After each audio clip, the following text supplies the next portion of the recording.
Y muchos falsos profetas se levantarán y engañarán a muchos. Y por haberse multiplicado la maldad, el amor de muchos se enfriará. Mas el que persevere hasta el fin, éste será salvo. Y será predicado este evangelio del reino en todo el mundo, para testimonio a todas las naciones, y entonces vendrá el fin. ¿Quién es, pues, el siervo fiel y prudente, al cual puso su Señor sobre su casa, para que les dé el alimento a tiempo? Bienaventurado aquel siervo al cual, cuando su Señor venga, le halle diciendo así: de cierto os digo que sobre todos sus bienes le pondrá. Pero si aquel siervo malo dijere en su corazón: mi Señor tarda en venir, y comenzare a golpear a sus consiervos, y aún a comer y a beber con los borrachos, vendrá el Señor de aquel siervo un día que éste no espera, y a la hora que no sabe, y lo castigará duramente, y pondrá su parte con los hipócritas. Allí será el lloro y el crujir de dientes. Muy buenos días, queridos hermanos. Me da mucho gusto saludarles desde aquí, desde estos medios ahora en estas redes sociales. Y esta mañana recuerdo que hace pasado un año, quizá un año y 2 semanas más, me encontraba yo en la iglesia, despidiendo a la iglesia un sábado de mañana, y diciéndoles que tuvieran una buena semana, que pasaran una semana en comunión con nuestro Dios y que el próximo sábado, si Dios permitía, íbamos a volver a estar juntos. Aquí, en la iglesia, ¿verdad? Han pasado ya 54 semanas y no nos hemos vuelto a juntar en la iglesia. Ha pasado mucho tiempo, más de un año. Y quizá el tiempo nos ha hecho movernos para un lado o para el otro. O quizá el tiempo, todo este tiempo también nos ha hecho mantenernos en el mismo lugar. Si durante este tiempo de pandemia nosotros nos hemos acercado más a Dios, qué bueno.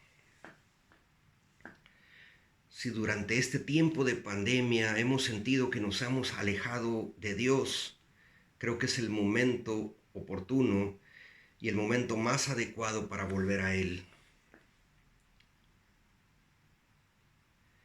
Así que esta mañana, queridos hermanos, después de leer estos textos, vamos a hablar sobre una situación que nos pudiera estar pasando con esta vida o este momento histórico que estamos viviendo en la situación de la pandemia.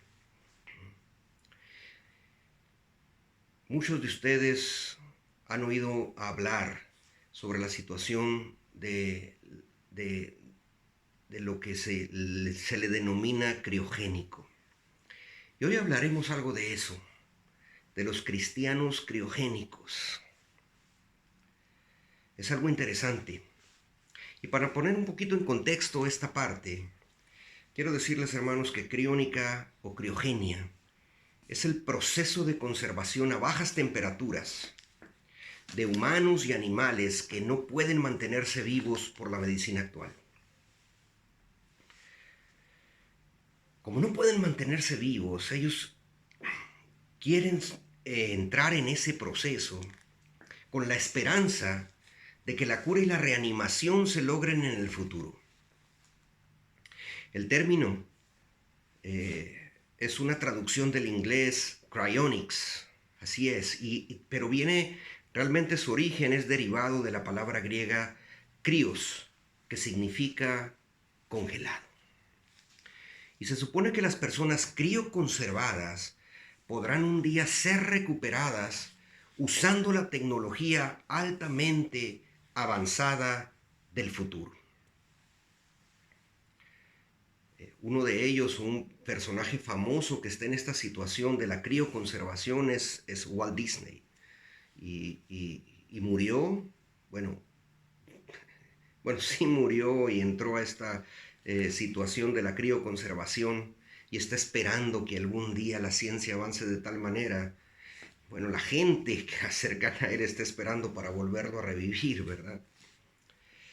Los centros de investigación, esto funciona así, los centros de investigación congelan a las personas en nitrógeno líquido al momento de su muerte.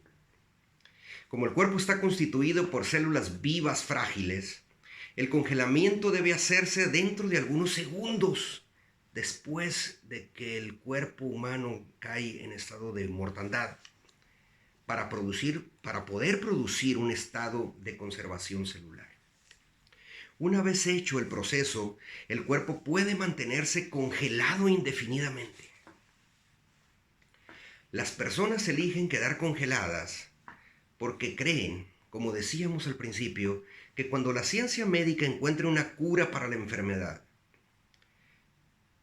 esa enfermedad que las está matando, que las mató, podrán ser revividas para comenzar a vivir nuevamente. Las personas que buscan esta práctica creen que la persona congelada, y eso es interesante, no está ni totalmente viva, ni totalmente muerta, sino que solo está congelada. Viendo todo eso, queridos hermanos, me nacen hacerme a mí y también a ustedes algunas preguntas. Y me gustaría que las razonáramos juntos. ¿Será entonces que mi vida espiritual está así, en criogenia, criocongelada? ¿Será que tu vida espiritual está así? ¿Será que yo soy uno de los congelados? Después de pasado el tiempo, de más de un año de no estar en la iglesia, me congelé. ¿Será que tú también eres uno de los congelados? Mi experiencia cristiana se encuentra ahorita en modo de supervivencia. ¿O tu experiencia cristiana se encuentra en modo de supervivencia? Me aparta de ayudar a los demás porque me encuentro en una existencia perdida de indiferencia fría, o a ti te aparta de hacer el bien a los demás porque te encuentras en esa indiferencia fría. Y quizás me haga una pregunta un poquito más dura, y también a ti. ¿Estoy satisfecho con la experiencia cristiana en la que vivo en modo de espera? ¿O tú estás satisfecho con tu experiencia cristiana actual, quizá en modo de espera? ¿Estás esperando el día en que ese corazón congelado sea revivido y vuelvas a sentir que se vuelve a calentar nuevamente? Y la pregunta más difícil quizás sea, ¿estoy yo en un estado criogénico? ¿O te encuentras tú en un estado criogénico? Es decir, ni totalmente vivo, ni totalmente muerto, sino solo congelado. En el texto que leímos al principio, Jesús presenta evidencias de este tipo de cristianismo. Habla de engaños, habla de aumento de iniquidad, habla de amor enfriándose. Y la pregunta que debiéramos responder es, ¿Jesús estará hablando sobre creyentes o sobre no creyentes en este texto? Es interesante verlo. ¿Jesús estará hablando de creyentes o no creyentes en este texto? ¿O estará hablando sobre cristianos vivos o estará hablando sobre cristianos congelados? Él usa una palabra muy especial aquí para amor. Es la palabra ágape. Y el tipo de amor que solo Dios puede dar, ese es el tipo de amor que solo Dios puede dar. El tipo de amor que es un resultado de la interacción que nosotros podemos sentir en el momento que tenemos una interacción con nuestro Señor. Jesús está diciendo que en el fin de los tiempos, y no podemos negar que estamos en el fin de los tiempos, poco antes de que el Evangelio llegue a todo el mundo, el amor se enfriará. Y eso será verdad también en el mundo cristiano en el que estamos. Así lo menciona la Biblia. Antes de que el Evangelio llegue a todo el mundo, el amor se enfriará, y eso será verdad también en el mundo cristiano. Entre los adventistas también será así. Pero hay una solución divina. En contraste con este cristianismo criogénico, Jesús presenta el verdadero cristianismo, el que triunfará. Él afirma, y lo leímos en el versículo 13, el que perseverare hasta el fin será salvo. Y me gusta mucho la seguridad del lenguaje del que usa la Biblia en este texto. No dice que pueden ser salvos, que podrían ser salvos. No dice que quizás sean salvos. Ahí dice que si permanecemos con Jesús, Jesús estará con nosotros. Tú eliges, yo elijo el destino con el Salvador. Y no importa lo que suceda, Él nos va a salvar. Y luego dice también la Biblia, y será predicado este evangelio del reino en todo el mundo para testimonio a todas las naciones, y entonces vendrá el fin, dice el verso 14. Y no sé si tú, hermano, o yo estemos realmente ansiosos por ese fin. Debiéramos estarlo. No sé si tú o yo estemos ansiosos por el día en que Jesucristo venga en las nubes de los cielos para llevarme a su casa, a la casa que me prepara, a la casa que te prepara. Pero deberíamos esperar con anhelo ardiente ese día en que nuestros seres queridos que han muerto serán resucitados y volvamos a estar juntos otra vez. La buena noticia, hermanos, es que Jesús es el foco de ese fin glorioso. Jesús presenta una parábola sobre quién estará firme y preparado para su regreso. En esa parábola, él presenta a un señor que se va lejos y le deja a sus siervos el cuidado de las cosas de su señor. Pero a uno de los siervos se lo presenta como un mayordomo bueno y al otro como un mayordomo malo. Uno está vivo y el otro está congelado. Tiene solo apariencia de vida. Esa parábola presenta las características de quién es el que estará listo para la segunda venida de Jesús. Y se presentan tres componentes, que esa es nuestra parte central de esta mañana. Se presentan aquí tres componentes para caracterizar a los vivos y preparados. Hay tres componentes que no debemos de olvidar: sabiduría, amor y servicio. Vamos a repetirlos: sabiduría, amor y servicio. Tres componentes para caracterizar a los vivos y preparados. Y algo que tú y yo no debemos perder: sabiduría, amor y servicio. Esa es la respuesta de Dios al cristianismo criogénico que estamos viviendo. Después de presentar las características del mayordomo fiel, Jesús presenta tres parábolas en Mateo 25. Y en esas tres parábolas vamos a hacer una comparación con lo que estamos diciendo de las características de los vivos y preparados para la segunda venida de Jesús: sabiduría, amor y servicio. Y los invito a abrir sus Biblias, hermanos, ahí en San Mateo número 25, capítulo 25. Vamos a leer rápido porque creo que es bien interesante.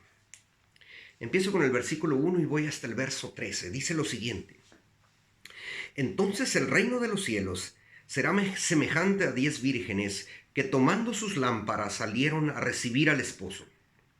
5 de ellas eran prudentes y 5 insensatas. Las insensatas, tomando sus lámparas, no tomaron consigo aceite. Mas las prudentes tomaron aceite en sus vasijas juntamente con sus lámparas. Y tardándose el esposo, cabecearon todas y se durmieron. Y a la medianoche se oyó un clamor: ¡Aquí viene el esposo!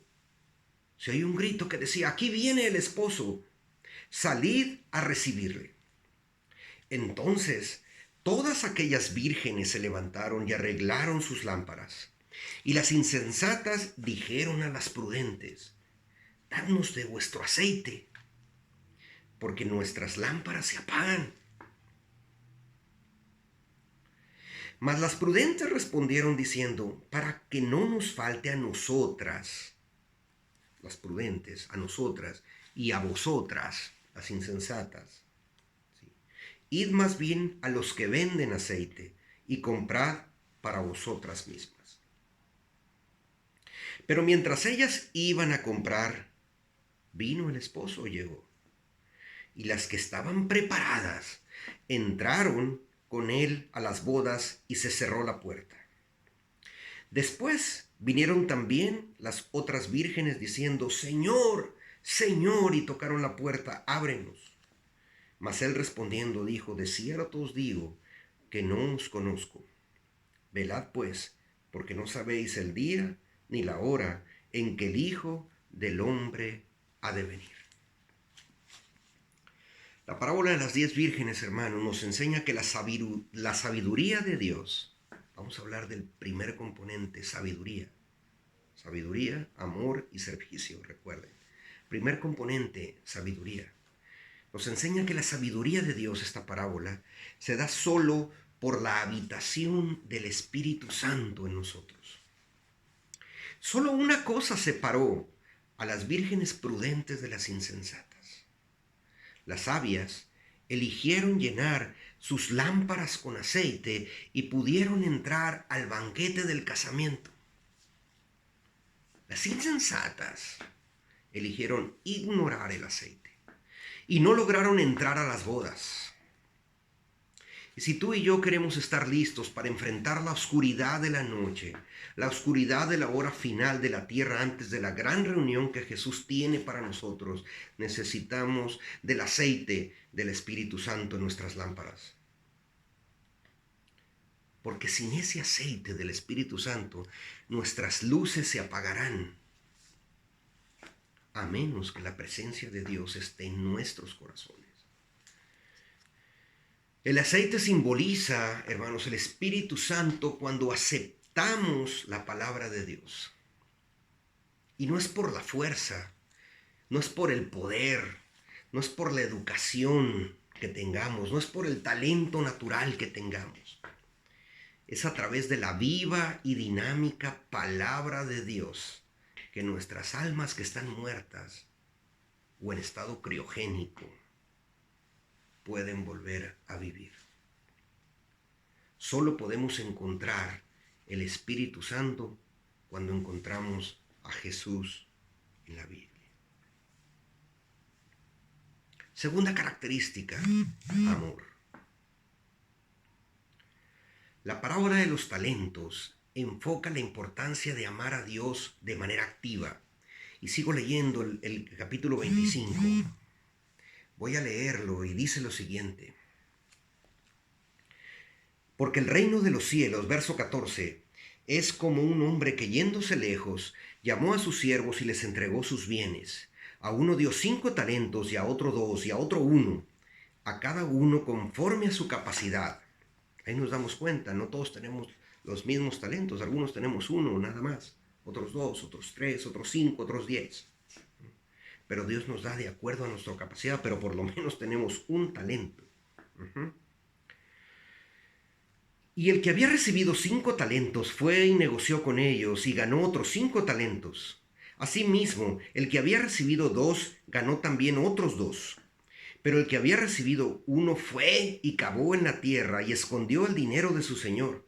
Después de mucho tiempo vino el señor de aquellos siervos y arregló cuentas con ellos. Y llegando el que había recibido 5 talentos, trajo otros 5 talentos diciendo: Señor, 5 talentos me entregaste, aquí tienes, he ganado otros 5 talentos sobre ellos. Y su señor le dijo, bien, buen siervo y fiel, sobre poco has sido fiel, sobre mucho te pondré, entra en el gozo de tu señor. Llegando también el que había recibido 2 talentos, dijo, Señor, 2 talentos me entregaste, aquí tienes, he ganado otros 2 talentos sobre ellos. Su señor le dijo, bien, buen siervo y fiel, sobre poco has sido fiel, sobre mucho te pondré, entra en el gozo de tu señor. Pero llegando también el que había recibido 1 talento, dijo, Señor, te conocía que eres hombre duro, que ciegas donde no sembraste y recoges donde no esparciste, por lo cual tuve miedo y fui y escondí tu talento en la tierra. Aquí tienes lo que es tuyo, y le entrega el talento. Respondiendo su señor le dijo, siervo malo y negligente, ¿sabías que ciego donde no sembré y que recojo donde no esparcí? Por tanto, debías haber dado mi dinero a los banqueros, y al venir yo hubiera recibido lo que es mío, más los intereses. Quitadle pues el talento y dadlo al que tiene 10 talentos, porque el que tiene le será dado y tendrá más, y al que no tiene aún lo que tiene le será quitado.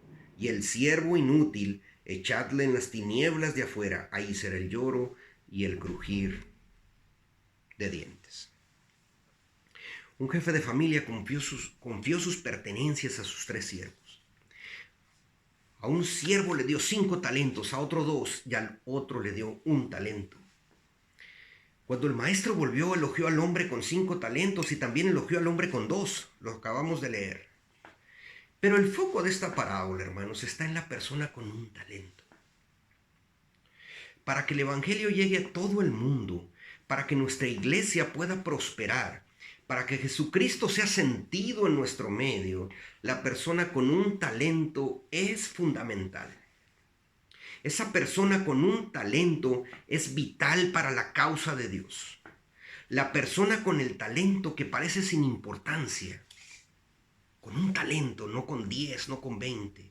Esa persona con el talento que parece sin importancia, determinará al final el éxito o el fracaso del movimiento de Dios.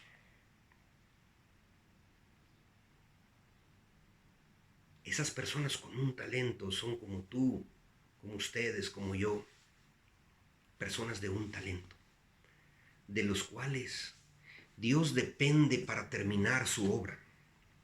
El problema básico con el hombre de 1 talento en esa parábola está enraizado en su mala comprensión del carácter del maestro. La Biblia dice que él se refiere a su maestro como un hombre cruel. Él ve a Dios como alguien como para tenerle miedo. No lo ve como alguien para ser amigo, para amarlo. Él ve a Dios como alguien que está dispuesto a condenarlo, porque es malo. Alguien que está manteniendo una tarjeta de puntos por ahí para de alguna forma mantenerlo. Decir, este sí tiene un punto bueno, pero tiene 3 puntos malos, ya no pasa al reino de Dios. Así ve esa persona de 1 talento a su maestro. No ve a un maestro amable, no ve a un maestro que perdona, no ve a un maestro que motiva, no ve a un maestro que inspira. Siendo justificados por la fe tenemos paz en Dios por medio de nuestro Señor Jesucristo, dice el apóstol Pablo en Romanos 5. Tenemos paz para que podamos vivir para Él sin miedo y con la motivación que Él produce. Pienso yo, hermanos, que si usamos nuestro único talento y fallamos, Dios no será deshonrado. De hecho, Él recibirá honra porque usted lo usó en su causa, porque tú lo usaste en su causa, ese único talento. Y fallaste quizá, pero Él recibirá honra porque usaste ese talento en su causa. Y hay algo que quiero dejarte bien claro esta mañana. Sabes, Dios no está preocupado con el fracaso.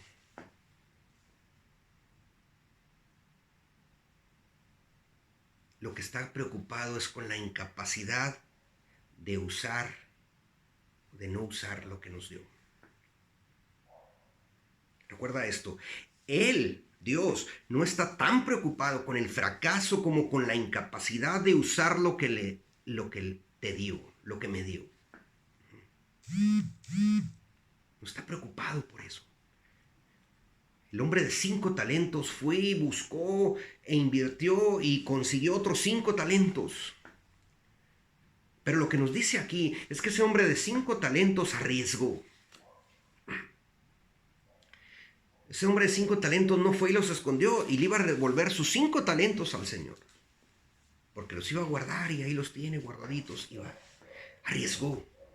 Los trabajó en la causa del Señor para entregarle 10 de regreso, no solo 5.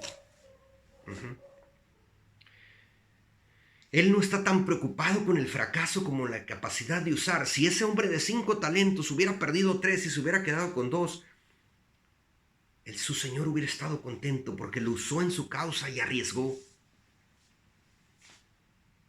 Y así tú y yo debemos de hacerlo. Tercer característica de los vivos, de los preparados para entrar al reino de Dios, no de los cristianos criogénicos que estamos hablando. Hablamos de sabiduría, hablamos de amor, y el tercero es el servicio. Y ya no voy a leer por falta de tiempo lo que dice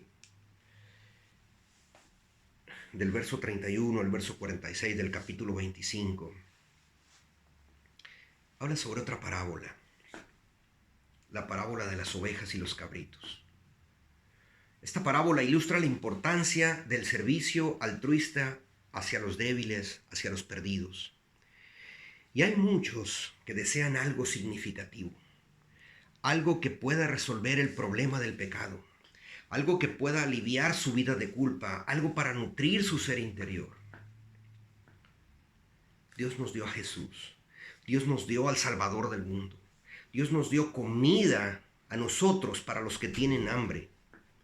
Y Él nos pide que los alimentemos física, pero también nos pide que los alimentemos espiritualmente. El gran juicio de la parábola sobre las ovejas y los cabritos, porque es el juicio de las naciones lo que habla aquí, describe el destino futuro de los que siguen a Jesús de todos modos, de cualquier manera, y describe de los que no lo hicieron. Y en el gran día del juicio, nuestro destino eterno, sabe hermano, no será decidido por la cantidad de teología que conoces. No será decidido por si conoces la Biblia desde el principio hasta el fin. No será decidido si te sabes completamente la traducción hebrea precisa que está aquí. No será decidido tu destino final por si te conoces al pie de la letra todas las profecías. No será decidido por la teología que conoces. Tampoco será producto de cuánta riqueza poseas, de cuánta riqueza lleguemos a poseer. En aquel día, nuestro destino eterno será lo que hicimos como resultado de tener a Jesús en el control de nuestras vidas. Lo opuesto al cristianismo criogénico que hablamos al principio es la fe, la sabiduría llena de espíritu y amor por los perdidos. En el juicio, los cristianos criogénicos no permanecerán con sus lealtades divididas y sus corazones fríos, porque no habrá lugar en el cielo para los congelados. Él buscará hombres y mujeres que hayan aceptado el regalo de la cruz de Jesús. Él buscará hombres y mujeres a quienes sus corazones fueron calentados por la presencia del Espíritu Santo. Él buscará a los fieles que vieron a Jesús en la imagen de un huérfano, en la imagen de una viuda, en la imagen de un necesitado, en la imagen de un enfermo, en la imagen de un solitario, en la imagen de un perdido. Al final, Él estará buscando a personas que sean totalmente de Él. y que hayan actuado como él hubiese actuado. Saben, hermanos, un sábado de mañana de 1863, Elena de White estaba en una carpa donde se hacían reuniones en Battle Creek, Michigan, y observó a una familia que entró tímidamente. Pocas semanas antes, ella había tenido una visión sobre esa familia y había visto la intensa búsqueda de ellos por la verdad y también que algunos de ellos serían valientes servidores en la causa de Dios. Maudie Sisley Boyd era una de las hijas de esa familia. A los 16 años ya estaba trabajando en el departamento de composición de la editora de la iglesia de aquel tiempo. El contacto con otros pioneros hizo que ella sintiera un fuerte deseo de servir completamente a la causa de Dios. Entonces, una tarde, en oración, oyó nítidamente que una voz le preguntaba: ¿estás dispuesta a hacer cualquier cosa que el Señor desee?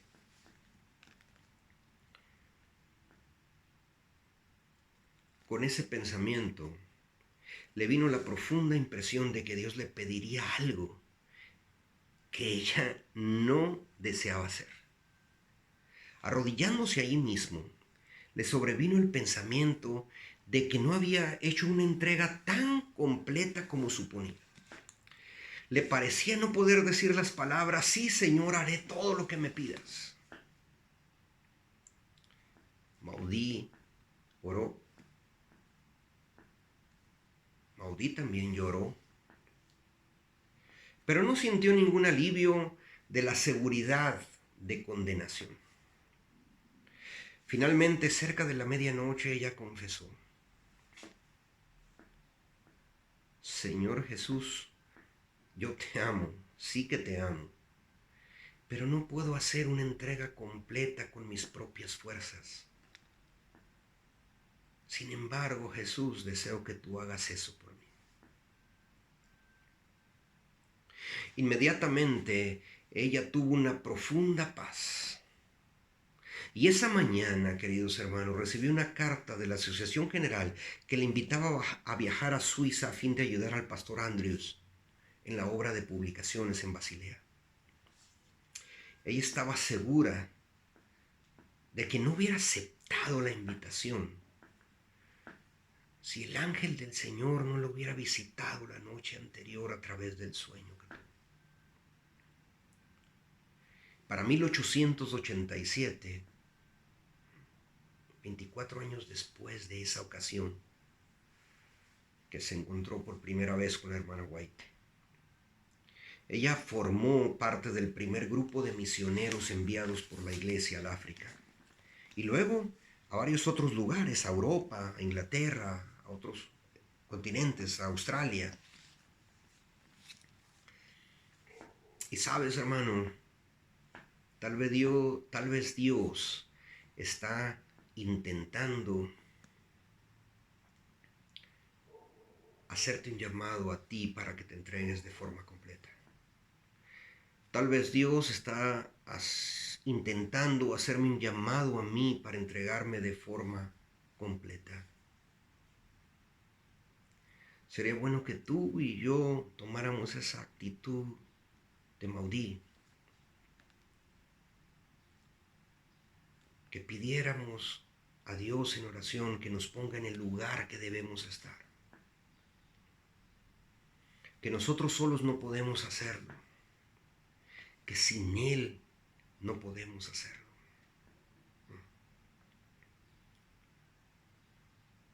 En el Ministerio de Curación, página 116, el hermano White revela lo siguiente: no tiene límite la utilidad de quien, poniendo el yo a un lado, da lugar a la obra del Espíritu Santo en su corazón y lleva una vida dedicada por completo a Dios. Interesante, y lo voy a repetir. No tiene límite la utilidad de quien, poniendo el yo a un lado, da lugar a la obra del Espíritu Santo en su corazón y lleva una vida dedicada por completo a Dios. No tiene límite esa utilidad. Cuando nos alejamos del yo y buscamos que en nuestro corazón obre el Espíritu Santo, entonces llevaremos una vida dedicada por completo a Dios. Y dejaremos el estado criogénico en el que muchos de nosotros podemos estar esta mañana. Lo abandonaremos. Lo dejaremos. Nuestra fidelidad hacia Dios no tendrá límite. Nuestra sabiduría de Dios no tendrá límite. Nuestro amor hacia Dios no tendrá límite. Nuestra necesidad de servicio a los demás no tendrá límite, siempre y cuando le pidamos a Dios que actúe en nosotros. Quizá nuestra oración esta mañana sería, o debiera ser: despiértame, Señor, de este estado criogénico en el que me encuentro, de este estado de frialdad en el que me encuentro. Pon en mí, Señor, un deseo ardiente de conocerte, y que tu Espíritu Santo me dé sabiduría y me guíe para que pueda amarte profundamente y servirte completamente. Que ese sea nuestro deseo esta mañana. Que ese sea tu deseo y sea mi deseo esta mañana. Ser mayordomos fieles hacia nuestro Dios. Que Dios te bendiga.